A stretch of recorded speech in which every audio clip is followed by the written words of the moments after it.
우리가 갈망이 무슨 뜻인가요? 간절히 바란다는 뜻입니다. 자, 사단은요, 하나님의 백성을 어떻게 멸망시킬 수는 없는데 세 가지를 합니다. 유혹하고 미혹하고 현혹합니다. 유혹은 무슨 뜻이냐? 창세기 3장, 6장, 11장의 것으로 유혹하는 겁니다. 세상의 것이 화려해 보이고 정말 찬란해 보이고 빛나 보입니다. 그래서 그걸로 유혹을 하는 거예요. 미혹은 뭔가요? 하나님의 말씀이 아닌 다른 것에 자꾸 내가 속게 만드는 겁니다. 사람의 말이 더 귀담아 들리고요.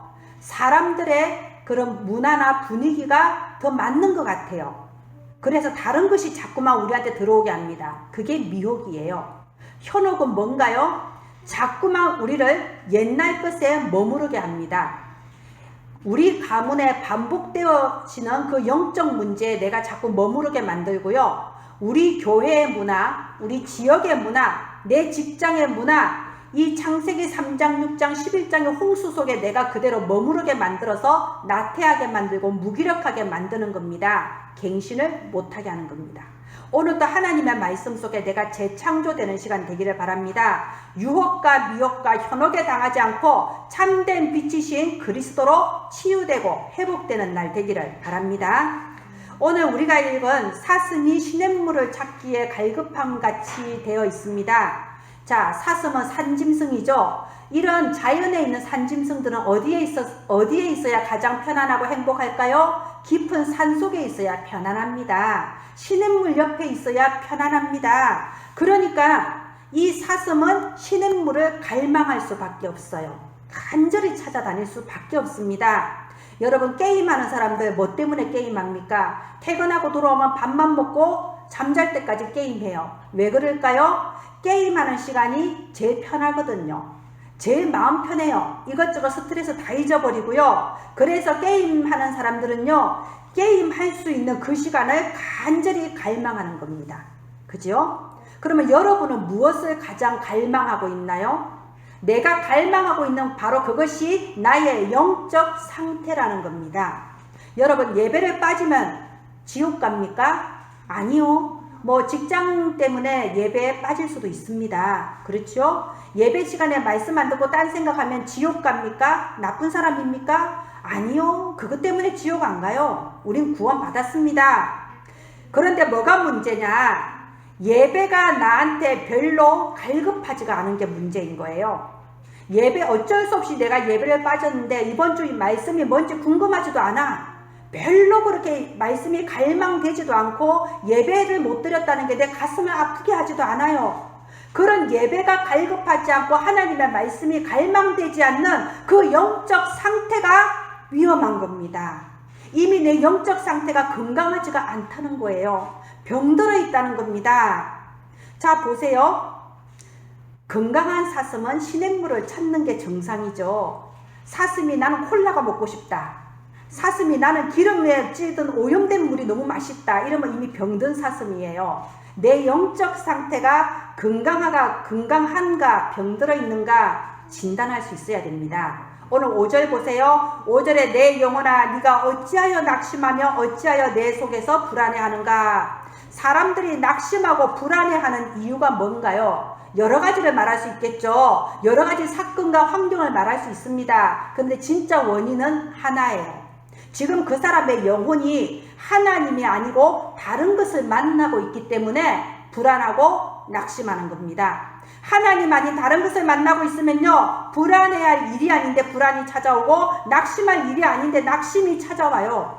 그러면 나는 지금 무엇에 낙심하고 있는가, 이걸 발견하면요, 그게 바로 나의 영적 상태다, 이 말입니다.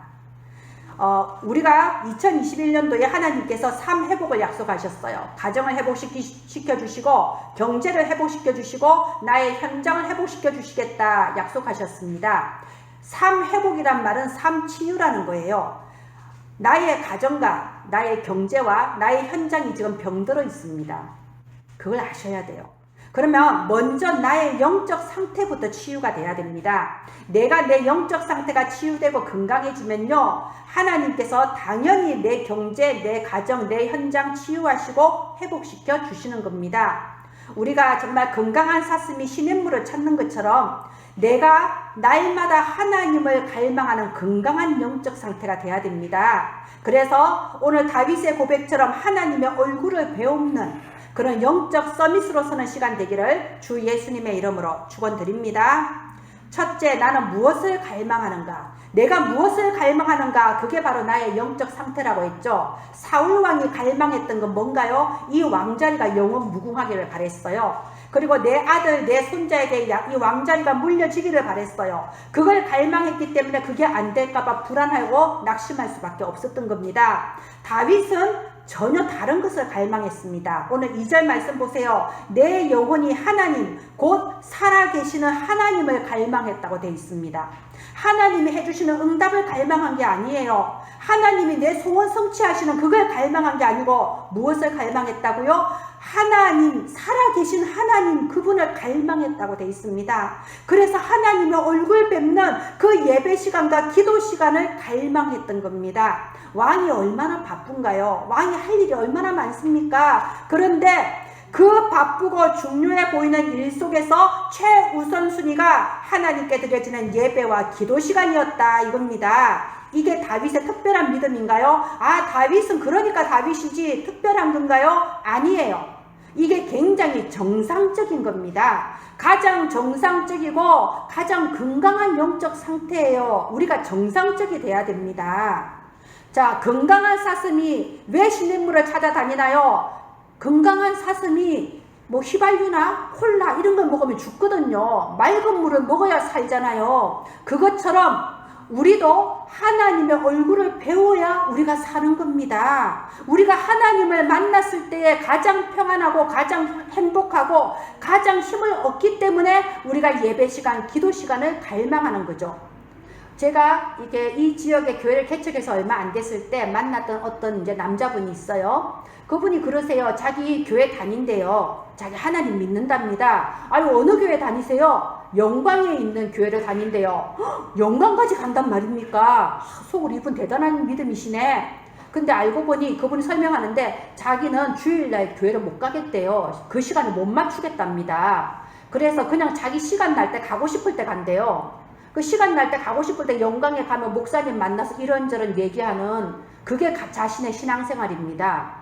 제가 속으로 사실 어이가 없었습니다. 뭐 나는 하나님 안 믿는다 불신자보다는 낫지요. 그런데 내가 갈 수 있는 날에 갈 수 있는 시간에 가서 목사님하고 1대1로 만나서 이런저런 얘기하는 그게 기독교인이라고 할 수 있는 겁니까?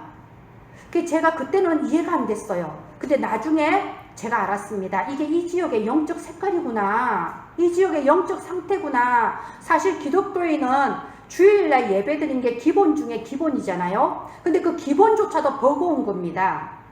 주일날 예배 드리러 가는 그 자체가 힘들 정도로 영적으로 힘이 없고 영적으로 병들어 있는 상태였구나. 그 사람한테는 그래서 나는 하나님 믿는 사람이에요. 나는 기독교인이에요. 모든 사람에 말하고 다니지만 사실은 그게 자신이 할 수 있는 최고였던 거죠. 자, 그래서 제가 말씀드리는 겁니다. 특별한 믿음이 아니고요. 정상적인 영적 상태, 건강한 영적 상태가 돼야 됩니다. 자, 그래서 항상 하루에 한 번은 제가 말씀드리죠. 하루에 최소한 한 번 이상은 서밋 타임을 가져야 된다. 왜 서밋 타임이냐? 이 서밋 타임을 통해서 내가 건강해지고 힘을 얻거든요. 우리가 주일에는 예배를 드리는 겁니다. 지금 이 시간 예배 드리는 이 시간이 서밋 타임이에요. 내가 영적으로 서밋으로 올라가는 시간입니다. 평일에는 뭘 하나요? 하루에 한 번 이상은 말씀을 묵상하자 이겁니다. 여러분, 말씀 묵상이 뭔가요? 우리 말씀 묵상 이런 말 참 많이 듣고 참 많이 말하죠. 그럼 구체적으로 한번 생각해 보세요. 말씀 묵상이 대체 뭔가요?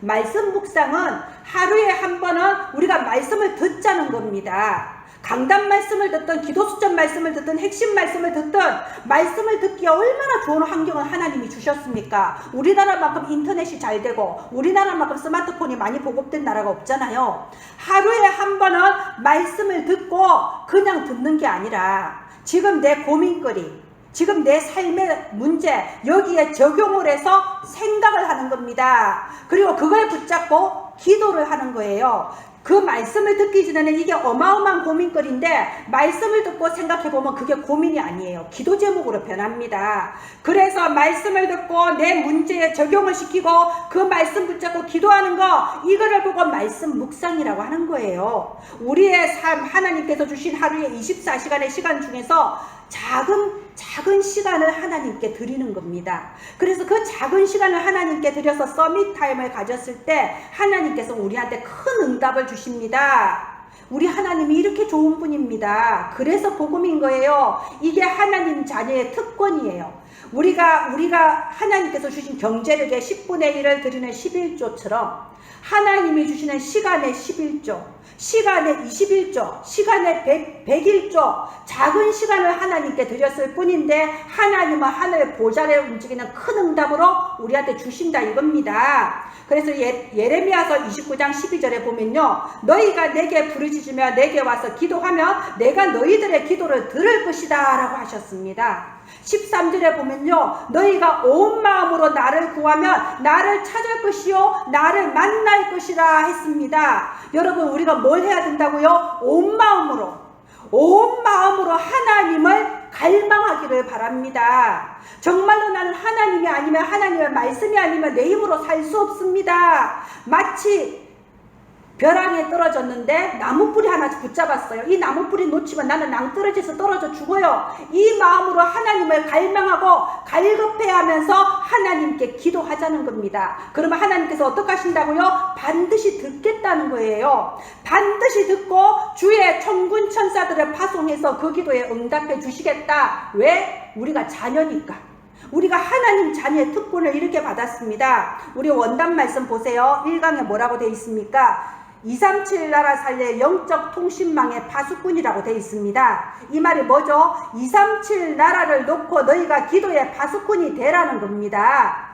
자, 보세요. 근데 237 나라가 마음에 담기나요? 우리 맑음 뒤로 가세요. 지금 다른 맑음이 거기 앉아 있으면요, 우리 사랑하는 김현조 삼촌이 말씀 집중이 안 될 수 있어요. 뒤로 가서 앉으세요. 자, 우리가 왜 237 나라가 마음에 안 담길까요? 우리는요, 항상 나밖에 모릅니다. 일단 237 나라 세계복음화는 남의 나라 얘기고 나 잘 모르겠고 그건 특별한 사람들이 하는 거고, 나는 일단 나나 밥이나 먹고 살았으면 좋겠다. 우리 가족들이나 좀 행복하면 좋겠다. 내 집이나 좀 있었으면 좋겠다. 이렇게 생각을 하거든요. 그게 겸손하고 소박해서 그런 게 아니에요. 묶여 있어서 그런 겁니다. 우리는 나도 모르게 스스로 묶여 있어요. 내 수준에 내 주제에 무슨 세계복음화, 그거는 목사님이나 전도사님이나 선교사님들이나 하는 거지, 스스로 나도 모르게 묶여 있는데요, 거기에서 풀려나라는 뜻입니다. 그래서 237 나라 살례 영적 통신망의 파수꾼이다, 이 말씀이 선포된 거예요. 너 스스로 묶여 있는 데서 풀려나라. 237 나라 세계복음화를 위해서 기도해라. 그러면 전능하신 하나님이 응답해 주시겠다는 겁니다. 하늘 보좌의 능력으로 역사하셔서 내가 있는 이 현장을 변화시켜 주시겠다는 겁니다. 237 나라 살릴 수 있을 만큼 내가 있는 현장에 응답해 주시겠다는 겁니다. 우리가 무슨 힘으로 237 나라 세계복음 할 거예요? 하나님이 내 현장에 역사해 주셔야 돼요. 하나님이 내게 응답해 주셔야 돼요. 하나님, 나 밥 먹고 사는 응답 말고요, 237 나라 살릴 만큼 응답해 주옵소서. 이게 237 나라 살릴 영적 통신망의 파수꾼, 이 언약이에요. 그래서 오늘 8절 보세요. 8절에 다윗이 이렇게 결단했습니다. 낮에는 여호와께서 그의 인자심을 베푸시고 밤에는 그의 찬송이 내게 있어 생명의 하나님께 기도하리로다. 다윗의 결단입니다. 내가 다른 것보다 기도하겠다. 생명의 하나님께 기도하겠다. 나는 무엇을 갈망합니까? 하나님께 기도하는 시간을 갈망하기를 바랍니다. 하나님의 얼굴 배우기를 갈급해하기를 바랍니다. 바로 오늘 이 시간에 내가 하나님 앞에 기도하기로 결단하는 시작의 날이 되시기를 주 예수님의 이름으로 축원드립니다. 두 번째, 나는 무엇에 낙심하는가? 많은 의사와 과학자들이 이렇게 말합니다. 사람들에게 병이 오게 되는, 이게 심한 병이 오게 되는 주 이유가 스트레스라고 말을 해요. 스트레스. 자, 예를 들어 보세요. 제가 지난주에도 암에 대해서 얘기했는데요. 암이라는 것은 우리의 세포가 변이 되는 거예요. 정상적이어야 할 세포가 악성으로 변이 되면서 그게 종양이 되고 온몸으로 번지는 그게 암이죠. 그러면 이 암이 갑자기 생기는 게 아니라고 했죠. 우리 어릴 때부터 지금 이 시간에도 우리 몸속에는 암세포가 있습니다. 그래서 이게 악성이 될락 말락 선을 넘을락 말락 하고 있는 거예요. 그런데 내가 어느 날 심한 스트레스를 받을 때 심하게 걱정하거나 심하게 내 마음이 낙심되어 버리는 순간이 있지요. 그런 극심한 스트레스를 받는 그 순간에 이게 선을 넘어버리는 거예요. 그럼 이게 악성이 되는 거예요. 그래서 암이 생기는 겁니다. 자, 보세요. 내가 어떤 일에 막 불안해하고 걱정하고 마음 깊은 곳에서 낙심이 되어버리고 이렇게 스트레스 받을 때 우리의 몸에 중대한 병들이 온다 이거예요. 그래서 맨날 그러잖아요. 스트레스 받지 마라, 힐링해라, 웃음 치료 뭐 많이 나오죠. 그런데 마음이라는 게 뭔가요? 내 마음대로 안 되는 게 마음이에요. 걱정을 안 하려고 해도 걱정이 되고 스트레스 안 받으려고 해도 스트레스를 받는데 어쩔 겁니까? 그죠? 그래서 사람이 낙심하는 이유를 제가 말씀드리는 거예요. 왜 우리가 낙심하고 왜 우리가 스트레스를 받냐? 하나님을 만나야 할 내 영혼이 다른 것을 만나고 있으니까 스트레스가 오는 겁니다.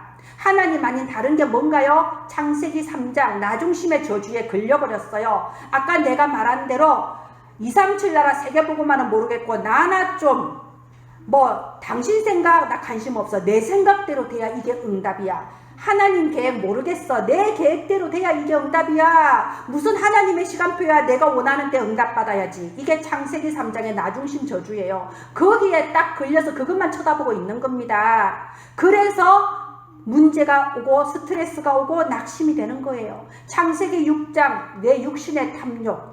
아니 내 육신에 원하는 것이 안 돼. 왜 안 되지? 그것만 쳐다보고 있는 겁니다. 창세기 11장 세상의 출세와 성공. 저 사람보다 내가 더 잘 돼야지 내가 교회 다니는 보람이 있다고 생각하는 거죠. 아니 불신자 친척보다 내가 더 잘 돼야 된다고 생각을 하는 겁니다. 그래서 그것만 쳐다보고 있고 그게 안 되니까 불안하고 걱정하고 어느 순간에 낙심되어 버리고 그리고 정신 차려보면 내가 늙어 있고 내가 병들어 있는 거예요. 그래서 하나님 아닌 다른 것을 만난다 이 말입니다. 우리가 어떤 대학에서 연구한 결과 발표했습니다. 사람이 하는 모든 걱정 중에 80%가 일어나지도 않을 일을 두고 쓸데없는 걱정한다는 겁니다. 아니 그렇게 안 될 건데 이러면 어쩌지 저러면 어쩌지 쓸데없는 걱정하는데 80%를 다 소모하는 겁니다. 그리고 12%의 걱정은 나하고 상관없는 걱정이래요. 아이고 일본에 그 원전수를 바다에 방출했다는데 어떡하지? 어떡하기는 내가 걱정한다고 바꿀 수 있나요? 아이고 하늘이 무너지면 어떡하지? 하늘이 무너지면 막상 내가 어쩔 건데요. 내가 어떻게 해볼 수 없는 부분 아닙니까? 그 부분은 그게 12%의 나와 상관없는 걱정이라는 겁니다. 그러면 진짜 내가 걱정할 만한 거, 걱정을 해서 뭔가 상황을 바꿀 수 있는 걱정을 해야 될 이유가 있는 진짜 걱정은 불과 8%랍니다. 여러분이 하고 있는 모든 걱정과 고민의 8%만 진짜 걱정이에요. 92% 다 버리십시오. 쓸데없는 걱정입니다. 그런데 보세요. 날마다 하나님을 만날 수 있는 신분, 저와 여러분은요. 그 8%의 걱정마저도 할 필요가 없는 신분이에요. 오늘 우리가 읽은 42편 5절하고 11절 똑같은 구절이 두 번 반복됐습니다. 뭐라고 되어 있나요? 내 영혼아 네가 어찌하여 낙심하며 어찌하여 내 속에서 불안해하는가? 너는 하나님께 소망을 두라 라고 되어 있습니다. 하나님이 도와주시고 이 일이 지나가고 나면은 역시 하나님이 이렇게 하셨구나 하고 우리가 확인하면서 여전히 하나님을 찬송하게 될 것이다. 이게 5절과 11절의 내용 아닙니까? 그래서 우리 원단 말씀 이사야서 26장 4절도 뭔가요? 너희는 여호와를 영원히 신뢰해라. 주 우리 여호와 하나님은 영원한 반석이십니다. 하나님이 반석입니다. 무엇을 걱정하시나요? 우리가 사람들이 나를 안 도와주고 나를 둘러싸고 있는 환경이 너무 아니고 너무나도 불신앙적이고 너무나도 가시밭길이고 너무나도 황무지입니까? 무슨 상관입니까? 하나님이 나의 반석이신데 하나님을 신뢰하라고 하지 않습니까? 자, 우리가 하나님을 만나는 게 이렇게 중요합니다. 내 영혼이 다른 것을 만나고 있으면요, 내 몸이 병들어요. 내 마음이 병들어요. 모든 게 무너져 버립니다. 자, 하나님과의 만남도 중요하고요, 또 사람과의 만남도 중요합니다. 보세요. 어떤 사람은요, 만나면 만날수록 믿음이 떨어지는 사람이 있어요. 어떤 사람은 만나면요, 그냥 믿음이 없어지고 나도 같이 걱정이 되어버리고 내 속에 성령 충만이 아니라 악령 충만이 되어버리는 그런 만남도 있습니다. 이런 만남을 생선 같은 만남이라고 해요. 우리 생선 옆에 왔다 갔다 하면 비린내 남잖아요. 만나면 만날수록 비린내 만나요. 예, 이런 만남은 우리가 피해야 됩니다. 그리고 또 수목원 같은 만남이 있어요. 수목원. 들어가면은 그 편백나무 향기에 내가 청량해지고 힘을 얻잖아요. 만나면 만날수록 내가 힘을 얻고, 만나면 만날수록 내가 믿음이 생기고, 그리고 헤어질 때도 뒤끝이 상쾌한 그런 만남이 있습니다. 예, 우리가 이런 만남을 가져야 돼요. 그러면 우리가 이렇게 생각해 보세요. 나는 다른 사람한테 어떤 사람인가요? 나는 다른 사람한테 생선 같은 사람인가요? 아니면 수목원 같은 사람인가요? 다른 사람이 나를 만났을 때 믿음이 생기나요? 믿음이 떨어지나요? 나 자신을 한번 돌아봅시다. 그래서 우리가 다른 사람을 만났을 때에 모든 그 만남 속에 그리스도의 향기가 전달이 되고, 나를 만나는 사람이 나와의 만남을 통해서 힘을 얻고, 나와 만나고 나면은 기분이 좋아지고, 나와 만나고 나면은 다 이렇게 힘을 얻고 살아나는 그런 역사가 있기를 바랍니다. 자, 세 번째, 가정회복, 경제회복, 현장회복이라고 주보에 적혀져 있죠. 이게 연초에 약속하신 3회복입니다. 여러분, 회복이라는 말은요, 치유라는 말하고 같은 말이에요. 왜 치유인가요? 서론에 말씀드린 것처럼 병들어 있습니다. 우리의 가정이 병들어 있고요, 경제가 병들어 있고, 내가 있는 현장이 병들어 있어요. 왜 그럴까요? 다른 사람이 원인이 아닙니다. 내가 원인이에요. 내 영적 상태가 지금 병들어 있으니까 내 가정과 내 경제와 내 현장도 병들어 있습니다. 그거부터 인정이 돼야 됩니다. 그럼 거꾸로 말하면 뭐죠? 내가 먼저 치유받고 내 영적 상태가 정상적으로 돌아오면, 참으로 사슴이 시냇물 찾는 것처럼, 건강한 사슴처럼 내 영적 상태가 건강해지면요, 내 가정과 경제와 현장은 자연스럽게 회복되게 되어 있습니다. 그래서 제가 오늘 여러분에게 세 가지 기둥을 제안하고 싶어요. 삶이 무너지지 않으려면 기둥이 딱 서 있어야 되잖아요. 내 삶을 든든하게 세우는 세 가지 기둥을 제안을 하고 싶습니다. 첫 번째, 여러분 빈 시간에 뭐 하나요? 여러분 좀 시간 날 때 주로 뭐 하시나요? TV 보시나요? 아니면 검색하시나요? 유튜브 보나요? 뭐 하나요? 여러분이 빈 시간에 뭐 하느냐? 그게 바로 여러분의 문화거든요. 나만의 문화예요. 그러면 여러분, 나만의 문화를 재창조하기를 이 시간에 제안합니다. 우리는 하나님 자녀니까 어디서든지 이 축복을 만들어낼 수 있어야 되거든요. 나만의 문화를 축복의 문화로 재창조하는데 어떻게 하냐? 하루에 한 번 이상 나만의 평안한 기도 시간을 가지세요. 그걸 보고 서밋타임, 아까 말씀드렸죠? 하루에 한 번 이상 빈 시간에 여러분 TV 틀기 전에, 스마트폰 보기 전에 잠깐만 시간 내서 하나님의 말씀을 묵상하세요. 우리가 잠깐 시간 내서 이 성경 한 줄만 읽어도 벌써 마음이 달라집니다. 예, 목소리만, 제 목소리, 유 목사님 목소리만 들어도 벌써 달라져요. 여러분, 영적 상태가 달라집니다. 하루에 한 번 이상 서밋타임을 가지시고요. 그게 24시로 연결이 돼요. 내가 하루에 한 번 이상 말씀 듣는 그런 깊은 시간이 없이 내가 낮에 기도한다, 아침에 기도한다, 그거는 사실상 뭐냐면요, 가끔 기도예요. 그냥 가끔 생각나면 기도한다 이거지 24시가 아닙니다. 내가 하루에 한 번 깊은 시간이 있을 때, 서밋타임이 있을 때 그 나머지 시간 24시간을 하나님이 다 충만하게 함께 해주시는 거예요. 그래서 24시간, 나머지 24시간 중에서 내가 하루에 2번, 3번밖에 기도 안 해도 하나님은 그걸 24시 기도로 받아주시고 24시 위더 임마누엘 원네스 누리게 해주시는 거예요. 제일 중요한 건 하루에 한 번 서밋타임을 여러분 누리는 겁니다. 하루에 한 번 하나님께 시간의 11조를 좀 드려보세요. 자, 이게 첫 번째 번째 기둥이에요. 그건 두 번째, 세 번째, 제일 중요한 것부터 첫 번째 넣습니다. 제일 중요한 기둥입니다. 자, 두 번째, 신앙의 품격과 여유입니다. 제가 기억나는 게 어렸을 때 얘기인데요. 우리 이모부께서 우리 어머니한테 전화를 했어요. 그날 낮에 이모부를 만났는데 이모부가 왠지 기분이 되게 나빠 보이시더라고요. 저를 쳐다보는 눈빛이. 저 왜 그런지 몰랐죠. 어려서 철이 없었어요. 근데 저녁에 어머니한테 전화해서 하는 말이, 오늘 지영이를 만났는데 지영이가 나한테 인사를 안 했다고 전화하셨더라고요. 애가 인사를 안 했다고. 그래서 저는 다시 그때도 이상했는데 인사를 했나 안 했나 사실 기억이 잘 안 나요. 했는지 안 했는지 모르겠습니다. 근데 우리 어머니가 이제 그러시더라고요. 아니, 어른이 돼서 이제 미안하다고 사과하고 나서 전화 끊고 그래요. 어른이 돼서 애가 인사를 안 하면 인사 왜 안 하냐, 인사해라라고 시키면 되지. 그걸 저녁에 전화해서 말할 말이냐. 제가 지금 어른이 돼서 가끔 생각나요.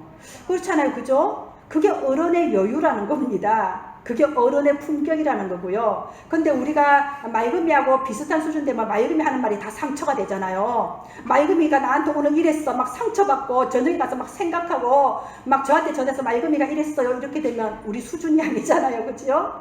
자, 어른은 어른의 품격과 여유가 있어야 됩니다. 제가 우리 서연이가 어렸을 때 이제 폐렴이 걸려서 병원에 입원한 적이 있었는데요. 그때 제가 교회 다닌 지 얼마 안 됐을 때였어요. 근데 2인실인데 한 병실에 어떤 할머니가 자기 손자를 데리고 들어오셨거든요. 근데 그분이 교회 다니는 분이시더라고요. 근데 제가 그분을 한 며칠 같이 병원에 입원해 있으면서요, 뭔가 느낀 거예요. 내 주변에 있는 할머니들하고 다른 겁니다. 제가 그때 서연이 이제 옷을 갈아입히는데, 서영이가 아니고 은상이었네요. 예, 미안합니다. 옷을 갈아입히는데 그 옷을 갈아입고 나니까 옆에서 보고 있던 할머니가 이러세요. 애기가 울지도 않고 옷을 참 잘 갈아입네요. 참 감사하네요. 그래요. 그래, 내가 뭐가 감사하다는 거지? 누구한테 감사하다는 거지? 저 할머니 오늘 처음 봤는데. 그래서 제가 알았어요. 이게 기독교인이구나. 기독교인은 모든 것에 대해서 하나님께 감사하는 사람이구나. 그러니까 2, 3일 같이 병실에 있는 동안 참 그 할머니가 뭐 옷을 잘 입었다거나 재산이 많다거나 뭐 말을 교양 있게 하는 게 아니고요. 뭔가 다르더라고요. 제가 아는 다른 할머니들하고. 그때 제가 그런 소망을 가졌습니다. 나도 나중에 나이가 들면 저런 어른이 되고 싶다. 나중에 내가 나이가 들면은 참 저렇게 뭐랄까 기독교인의 품격이 풍겨지는 저런 할머니가 되고 싶다라는 소망이 생기더라고요. 우리가 나이만 먹었다고 어른이 아닙니다. 어른은 어른의 품격과 그 여유가 있어야 돼요. 그래서 우리가 신앙에 있어서도 뭔가 불신자들이 봐도 멋있는 부분이 있어야 됩니다. 그래서 제가 우리 교회가 2020년도부터였죠. 이 강단 봉헌을 시작을 한 겁니다. 나만의 문화를 만드는 거예요. 나는 항상 1년에 이날이 되면 하나님 앞에 꽃을 드린다. 내가 이것을 평생에 매년 지속하는 나만의 멋인 거예요. 그것과 또 같은 그 맥락에서 1인 1국가 선거를 만든 겁니다. 나는 평생에 이 나라를 마음에 담고 기도하면서 이 나라를 위해서 나는 매달 헌금을 하고 기도한다. 그래서 이걸 만든 거예요. 그냥 교회 와서 그냥 말씀만 듣고 마는 게 아니고요. 나만의 그 신앙에 있어서 나만의 복음 문화, 나만의 규례, 이게 나의 품격이 되고 나의 멋이 되는 거거든요. 여러분, 가정에 있어서도 마찬가지입니다. 하나님의 자녀는요, 어디서든지 축복을 만들어낼 수 있어야 된다고 했죠. 내 가정도 이제는 좀 달라져야 돼요. 가정의 문화도 바꿔야 됩니다. 여러분, 우리 친구들 만나고 아는 사람 만날 때 카페 잘 가죠. 한국 사람만큼 카페, 커피숍 많이 가는 사람들이 없습니다. 그런데 내 가족과 함께 가나요? 왜 내 가족과는 안 가나요? 진짜 좋은 것은 가족과 나누어야죠. 여러분, 중요한 사람은 내 친구, 내 주변 그 아는 사람이 아니에요. 나와 평생 함께하는 내 가족이 가장 소중한 사람이고 중요한 사람입니다. 그러면 내가 가서 좋은 곳, 내가 가서 좋은 카페, 내가 가서 좋은 관광지, 내가 가서 좋은 곳은 내 가족과 함께 가야 돼요.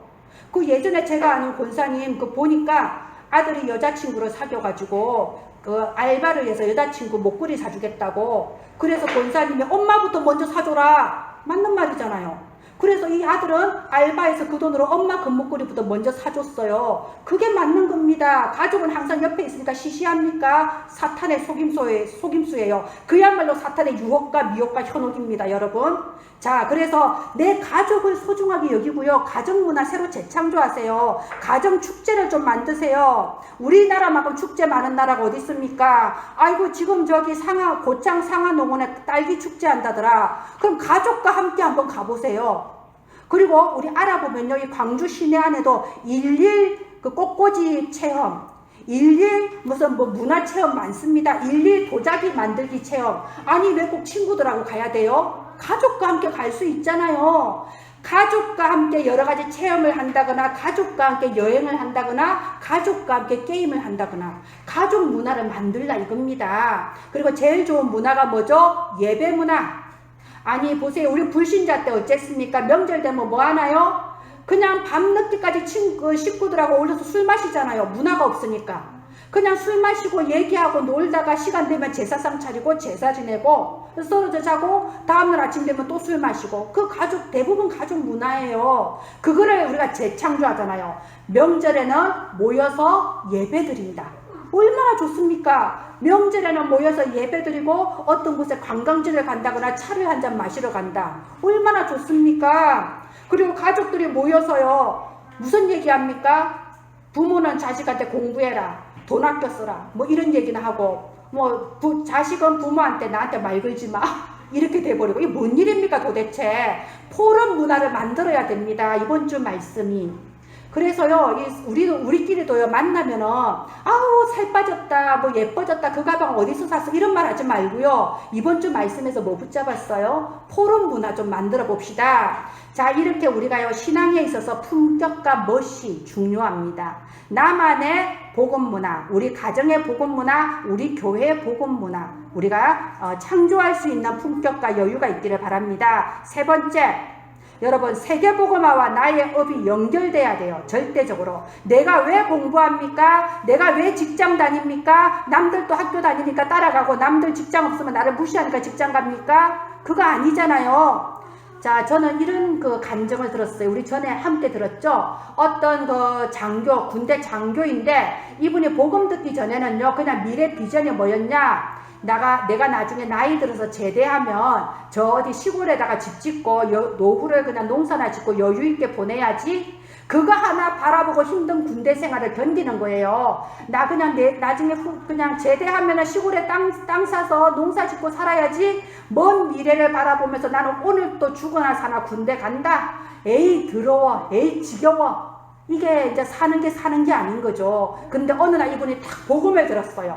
그럴 때 세계 복음화와 장교라는 내 직업이 연결이 된 거예요. 그래서 딱 보니까 군인들이 이거 정말 최고의 현장인 거야. 이 새로 입대하는 일병들 어리버리하잖아요. 뭐가 어떻게 돌아가는지 모르고 불안하잖아요. 이럴 때 이 일병들한테 복음을 전하고 다락방을 시작한 거예요. 여러분, 이 군인들은요, 어디 가지를 못해. 다락방 하는 날 어디 갈 거예요? 군대 밖을 못 나가는데. 그리고 장교가 오라는데 와야지.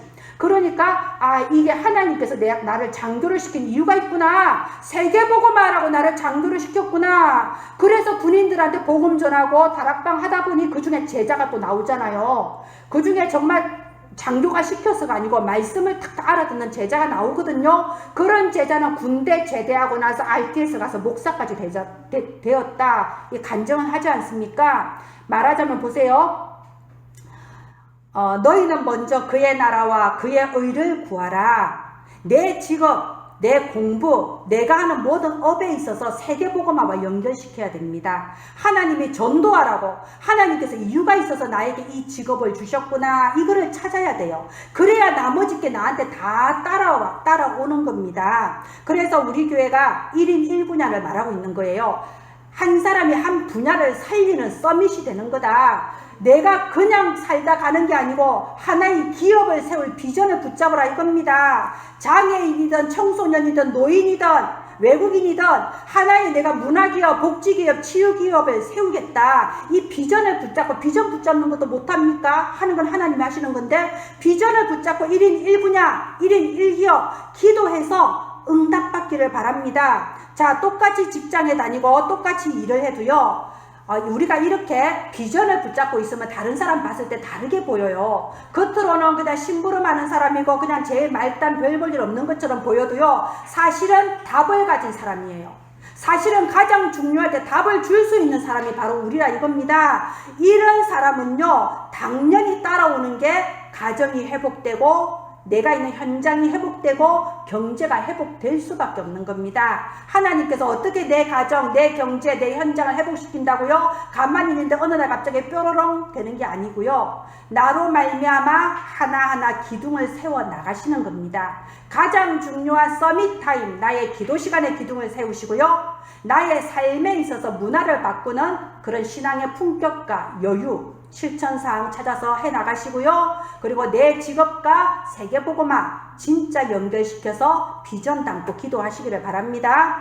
자, 우리가 어떻게 합니까? 나는 정말 무기력하고 힘이 없습니다. 어떻게 합니까? 1절에 답이 나와 있죠. 하나님이여 사슴이 시냇물 찾기에 갈급함같이 내 영혼이 주를 찾기에 갈급하니이다. 사슴이 시냇물 찾는 것처럼 여러분의 영혼이 하나님을 갈망한다면, 그래서 날마다 기도 시간 가진다면 하나님께서는 절대 불가능을 절대 가능으로 바꾸어 주십니다. 5절과 11절에 똑같은 구절이 반복됐어요. 내 영혼아 네가 어찌하여 낙심하며 어찌하여 내 속에서 불안해하는가? 너는 하나님께 소망을 두라. 나는 그가 나타나 도우심으로 말미암아 내 하나님을 여전히 찬송하리로다. 우리는 그 어떤 것도 낙심하거나 불안해할 필요가 없습니다. 여러분이 진짜 하나님한테 소망 두고 기도를 시작하면요, 하나님께서 보좌의 능력과 축복으로 역사해 주십니다. 혹시 나에게 아직도 해결되지 않는 문제와 고민이 있다면은 진심으로 하나님께로 나아가는 새로운 시작의 날이 되시기를 주 예수님의 이름으로 축원드립니다. 예, 우리가 이 시간에 기도합시다. 정말 하나님을 갈망하는 시작이 되게 하옵소서. 하나님을 간절히 찾는 정상적인 영적 상태로 내가 회복되게 하옵소서. 그래서 나의 가정과 경제와 현장이 회복되어져서 세계복음화에 쓰임받는 축복의 삶이 되게 하옵소서. 이 시간 하나님 말씀 붙잡고 우리 함께 기도하겠습니다. 하나님 감사합니다.